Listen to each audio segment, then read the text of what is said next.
Hello and welcome to the Handshake here on New Vision TV with me, Lynn Komjisha, and we're glad you're still watching. Now, we are back again, yes, to discuss these very important issues. You'll forgive me, I'll always remind you that they're important because this is every day. These are issues you face on a daily. Some of them you ignore. You have to agree with me that most times we just want to go with what's happening.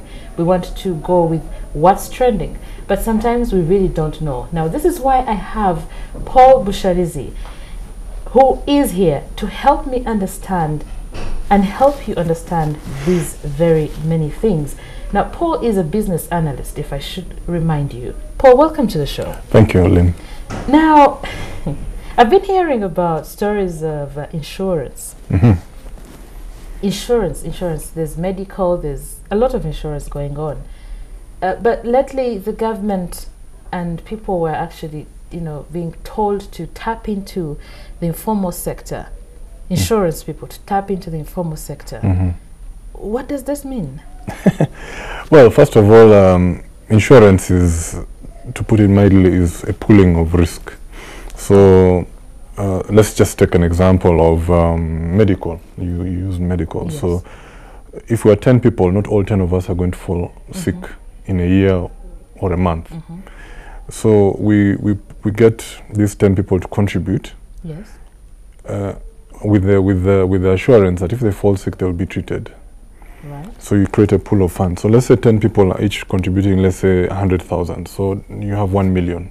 So 1 or 2 of you fall sick. Then you get treated off that 1 million. And it's just a pooling of risk. That's what insurance is. The other 8 maybe will fall sick next year or thing. Or something. And thing. Of course, it's much more complicated than that, but that's just the basic thing of it. Understanding of it. Yeah. So now these people, the formal sector, I was trying to read and I found out that Uganda has about 15 million of the working population. 11 of these are in the informal sector. What is the informal sector? Well, the informal sector, I think the way we use it in Uganda are those people who might not pay tax, like on their income as companies or businesses. Informal sector can also be people who maybe don't even have permanent offices. So they work out of, laptops or as they move around, hawkers, that kind of people. Informal sector would also include people who don't pay NSSF, that is, don't pay NSS contribute for their workers. I think that's just a broad understanding of the informal sector. Generally, people who are, in a way, off the grid. In a way. In a way, off the grid. And it's so interesting. 11 million of the working population. That is an amazing statistic. I mean, if we're going to see development of any meaningful kind, we need to get more of those people into the formal sector. To people who pay taxes, to people who pay NSSF, and to people who probably have permanent, somewhere to contact them and get in touch with them. But I think taxes, NSSF is very important. And now, insurance, as they say. Yes, so what about it? What does it So for example, at the New Vision, we contribute towards medical care. Okay. So if I fall sick, I just turn up at my provider and they will treat me. Now, a person in the informal sector, when you fall sick, you don't plan for sickness. At least if you don't have a pre-existing condition, you can't plan for it. So I am kind of safer that I will, let's just say malaria, I get malaria, what would be the cost of treating malaria if I went to a clinic? A few tens of thousands of shillings. I might not have it on the day, but I'm covered. Yes. And I think, so it makes sense. Let's get everyone, for example, as many people as possible, contributing to a medical scheme to benefit from these kind of things. So these informal people are clearly not covered under these kind of things unless they have some initial personal initiative, which is rare. Yes.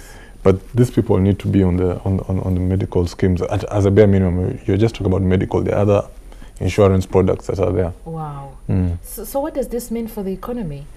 Well, it's important, and as you said, that figure is just amazing, that you have 15 million working people and only 4 million in the formal sector, and therefore benefiting from all these things, and even saving, contributing, for example, towards NSSF. Yes. Insurance is part of that financial sector that collects long-term money. Now, long-term money is important because if we're going to lend for development, so if, for example, you want to start a factory, you can't go to a commercial bank. Money is too short-term and it's too expensive. You need a long-term money, which is cheaper than it is now. Where do you get this long-term money from? You have to have long-term pools of money. So if you don't have long-term pools of money, you don't have long-term money to lend. And that's actually one of the major problems of this economy. So we can't create jobs because we can't finance factories. Yes. We can't finance these businesses that would make jobs. And and our lending rates also generally are high because we don't have long-term money. Would be low if we could get, for example, if we could just get 5 million of these 11 into contributing, for example, to NSSF, and also maybe some medical thing, and maybe even some life insurance thing, you'd have an improvement all around in the financial sector, the ability to lend for those development projects which will create jobs for us. Wow. Did you know that? I had no idea. But insurance, anyway. So if you're in the informal sector, I think it's time you got to, also learn about insurance and what it has for you as a person in the informal sector. The formal sector, the working population is 4 million, just 4 million of the 15. And that is worrying indeed. So there you have it, you know what insurance is and how you can benefit from this. So those of you in the informal sector and you might want to tap into this, please, sit down with your employees. You don't know, you never know how you can benefit as a company, as an individual. Well, that is all we had for you today. Thank you, Paul. Thank you, Lynn.